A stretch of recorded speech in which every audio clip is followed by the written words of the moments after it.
बहुत बहुत स्वागत है बच्चों आप सभी का आज की इस वीडियो में। और आज की इस वीडियो में हम डिस्कस करेंगे क्लास 9th का आपका एक जो इम्पोर्टेंट सब्जेक्ट है बच्चों, सोशल साइंस का, जिसे हिंदी में हम सामाजिक विज्ञान भी बोलते हैं। तो सोशल साइंस का आज हम लोग नया सिलेबस देखने वाले हैं जो कि आपके नए सेशन 2024 और 25 के लिए होने वाला है। ठीक है बच्चों, और इस वीडियो में बहुत ही ध्यान से आपको मैं वो सारे के सारे चैप्टर बताने वाला हूं जो आपको इन चारों की चारों बुक से पढ़ने हैं। क्या क्या आपको पढ़ना है, सब कुछ बहुत ही बढ़िया तरीके से और बहुत अच्छे से समझाऊंगा। तो इसीलिए आपसे रिक्वेस्ट है बच्चों कि वीडियो को एंड तक देखना, क्योंकि आपकी 4 बुक हैं तो हो सकता है आपको कंफ्यूजन हो जाए कौन सा चैप्टर पढ़ना है कौन सा नहीं। इसीलिए बड़े ध्यान से देखना बिना स्किप किए हुए। ठीक है, चलो शुरुआत करते हैं। लेकिन आगे बढ़ने से पहले आपका कोई भी क्वेरी, क्वेश्चन या डाउट होता है या फिर आप मुझसे कुछ भी पूछना चाहते हो तो ये मेरी इंस्टाग्राम की आईडी है बच्चों, JSK/नंदलाल। आप फॉलो कर सकते हैं, मैसेज कर सकते हैं यहाँ पे। ठीक है, क्लास 9th के हर एक सब्जेक्ट के chapter wise important notes, important PDF और इंपॉर्टेंट अपडेट के लिए हमारा क्लास 9th का जो टेलीग्राम ग्रुप है इसे ज्वाइन कर लो। कैसे ज्वाइन करोगे, तो आपको टेलीग्राम पे जाना है, जो ऐप है, और वहाँ पे सर्च करना है JSK 9th क्लास, इस प्रकार से सर्च करना है और जो ग्रुप आएगा उसको ज्वाइन कर लेना। ठीक है, और अगर आप चैनल पे पहली बार जुड़े हो इस वीडियो के माध्यम से तो फटाफट से इसे सब्सक्राइब कर लो, और कर रखा है तो मेक श्योर जो बेल नोटिफिकेशन है उसे आपने ऑल पे सेट कर रखा हो, क्योंकि जब आप बेल नोटिफिकेशन को ऑल पे सेट करोगे तभी सारी वीडियो की नोटिफिकेशन आपके फ़ोन पे आएंगी और आपकी तैयारी बहुत अच्छी होगी। ठीक है, चलो शुरुआत करते हैं। देखिए, सबसे पहले हम बात करते हैं कि सोशल साइंस यानी कि SST में आपकी कितनी बुक्स होती हैं। तो टोटल 4 बुक हैं। सबसे पहले है बच्चों भारत और समकालीन विश्व। ठीक है, उसके बाद दूसरी है आपकी यहाँ पे समकालीन भारत, जिसे हम ज्योग्राफी, देखो ये आपकी ज्योग्राफी की है, ये आपकी हिस्ट्री की है। फिर आती है यहाँ पे बुक नंबर 3 लोकतांत्रिक राजनीति, जो कि है आपकी पॉलिटिकल साइंस की। ठीक है, फिर आता है आपका जो बुक नंबर 4 है आपका अर्थशास्त्र का यानी कि इकोनॉमिक्स का। तो मैं आपको अच्छे से समझाऊंगा कि इन चारों ही बुक से कौन कौन से चैप्टर्स हैं इंपॉर्टेंट सिलेबस के अकॉर्डिंग जो कि आपको पढ़ने हैं। ठीक है, चलो सबसे पहले आप बुक नंबर 1 को देखो, यानी कि आपकी जो हिस्ट्री है, इतिहास जो है, इससे आपको क्या क्या पढ़ना है। ठीक है, तो हिस्ट्री में देखो बच्चों टोटल जो है ना वो आपके 5 चैप्टर हैं जो कि आपको पढ़ना है। सबसे पहले यूनिट 1 आ जाती है आपकी यहाँ पे। यूनिट 1 है घटनाएं और प्रक्रियाएं। इसमें 3 चैप्टर हैं। पहला है फ्रांसीसी क्रांति, बहुत अच्छा है, फ्रेंच रेवोल्यूशन, इसके बारे में आपको पढ़ना है। सेकंड है यूरोप में समाजवाद एवं रूसी क्रांति, बहुत ही इंटरेस्टिंग है, बहुत अच्छे से पढ़ाऊंगा आपको। ठीक है, तीसरा है बच्चों नासीवाद और हिटलर का उदय। ये चैप्टर आपको बहुत याद रहने वाला है, बहुत अच्छा है।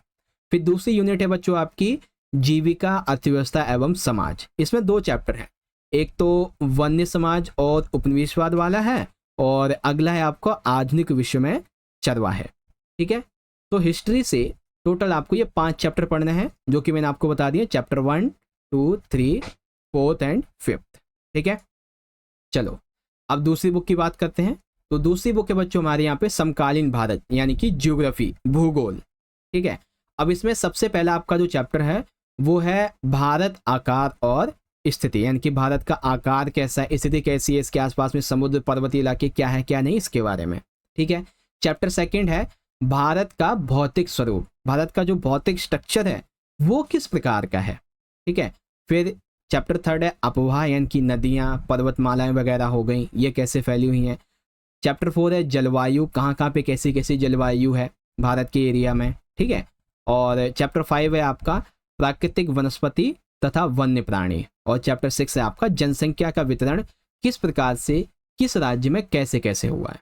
ठीक है, तो ज्योग्राफी से टोटल आपको ये 5 नहीं 6 चैप्टर पढ़ने हैं। समझ गए ना कौन कौन से हैं। सबसे पहला भारत, आकार और स्थिति, भारत का भौतिक स्वरूप, अपवाह, जलवायु, प्राकृतिक वनस्पति एवं वन्य प्राणी और जनसंख्या। ठीक है, ज्योग्राफी कंप्लीट हो गया। चलो पॉलिटिकल साइंस पे आ जाओ, पॉलिटिक्स पे आ जाओ। तो ये हमारी तीसरी बुक आ गई है। अब यहाँ पे तीसरी बुक में सबसे पहला हमारा चैप्टर है बच्चों लोकतंत्र क्या है और लोकतंत्र क्यों है। वैसे 2 चैप्टर हैं ये, ठीक है ना, मर्ज कर दिया गया है, लोकतंत्र क्या और क्यों। ठीक है, चैप्टर 2 है संविधान का निर्माण कैसे हुआ भारत का। फिर चैप्टर 3 है आपका चुनावी राजनीति। ठीक है, फिर चैप्टर 4 है संस्थाओं का कामकाज, और चैप्टर 5 है आपका लोकतांत्रिक अधिकार। मैं आपको एक इंटरेस्टिंग बात बताता हूँ बच्चों, जब आप क्लास 11th में आओगे ना, अगर आपको कोई भी भाई बहन आसपास में कोई क्लास 11th में रहता है तो उसे बता देना कि ये जो JSK चैनल है जस्ट स्मार्ट नॉलेज, इस पे 11th को भी पढ़ाया जाता है, ठीक है, बता देना उसको बहुत अच्छे से। तो जब आप 11th में आओगे ना तो संविधान का निर्माण, पॉलिटिकल साइंस में एक अलग से एक चैप्टर है, चुनावी राजनीति का एक चैप्टर अलग से है, संस्था का कामकाज, विधायिका, न्यायपालिका, कार्यपालिका, इसका एक अलग से चैप्टर है, लोकतांत्रिक अधिकारी, इसका भी अलग से चैप्टर है, ठीक है ना। तो जब आप 11th में भी आओगे ना तो ये चैप्टर रिफ्लेक्ट होंगे उस टाइम पे भी, तो याद रख लेना। चैप्टर 1 लोकतंत्र क्या और क्यों, चैप्टर 2 संविधान निर्माण, चैप्टर 3 चुनावी राजनीति, चैप्टर 4 संस्था का कामकाज और 5th है आपका लोकतांत्रिक अधिकार, ठीक है। चलो आखिरी बुक आ जाती है आपकी अर्थशास्त्र, ये हमारी बुक नंबर 4 है, ठीक है। अर्थशास्त्र में पहले 5 चैप्टर होते थे, अब 4 बचे हैं। सबसे पहला चैप्टर नंबर 1 पालमपुर गांव की कहानी, ठीक है, पालमपुर गांव की कहानी क्या है। सेकंड संसाधन के रूप में लोग किस प्रकार से हैं। फिर चैप्टर 3 है निर्धनता यानी कि गरीबी किस प्रकार से एक बहुत बड़ी चुनौती है। चैप्टर 4 है बच्चों भारत में खाद्य सुरक्षा किस प्रकार से होनी चाहिए, ठीक है।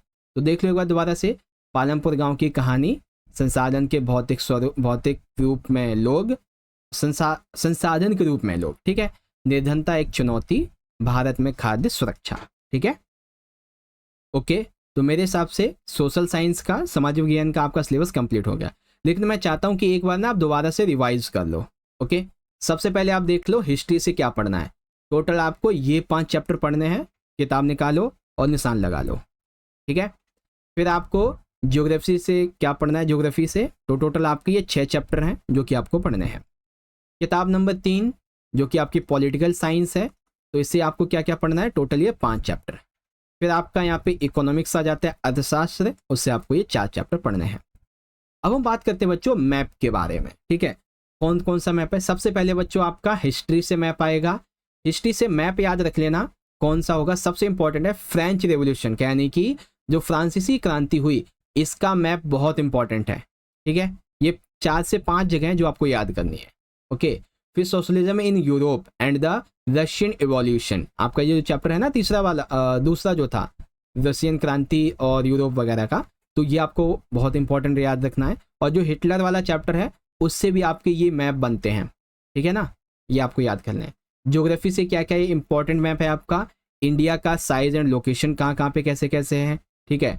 इंडिया की फिजिकल फीचर्स क्या हैं, माउंटेन रेंजेस वगैरह हो गई, ड्रेनेज सिस्टम क्या है इंडिया का, क्लाइमेट एंड पॉपुलेशन, इससे जो भी मैप है, ठीक है ना, इंडिया साइज एंड लोकेशन से ये मैप है, इंडिया के फिजिकल फीचर्स से ये मैप है, ड्रेनेज सिस्टम से ये वाला है, क्लाइमेट से ये है, पॉपुलेशन से ये, इस प्रकार से याद कर लेना, ठीक है।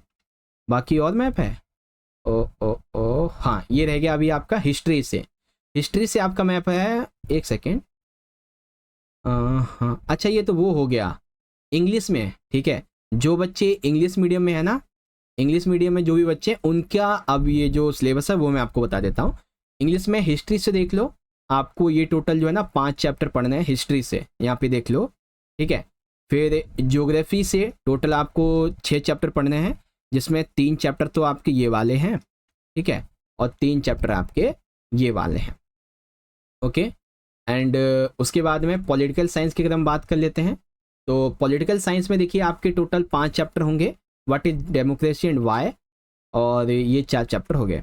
फिर इकोनॉमिक्स में देख लीजिए 4 चैप्टर हैं आपके, ये रहे, इजीली आप यहाँ से पढ़ सकते हो इनको, ठीक है, कौन कौन सा है। तो इस प्रकार से बच्चों जो सिलेबस था वो मैंने आपको हिंदी में भी बता दिया अच्छे तरीके से, ठीक है, और इंग्लिश में भी। तो मेरे हिसाब से सिलेबस यहाँ पे कंप्लीट हो गया आपका, और आई होप बहुत अच्छे से आपको यहाँ पे समझ में भी आ गया होगा। अब सिलेबस अच्छा लगा, वीडियो अच्छी लगी हो तो फटाफट से इसे लाइक करो, अपने सभी क्लास 9 के दोस्तों में शेयर कर दो, कमेंट में बताओ सिलेबस समझ में आया या नहीं, और कोई भी डाउट वगैरह है तो आपके सामने इंस्टाग्राम की आईडी लिखी हुई है, मैसेज कर सकते हो, ठीक है। और टेलीग्राम ग्रुप को जरूर ज्वाइन करना। ओके बच्चों, चलिए मिलते हैं आपसे अगली वीडियो में, बहुत बहुत धन्यवाद। जय हिंद, जय भारत, वंदे मातरम।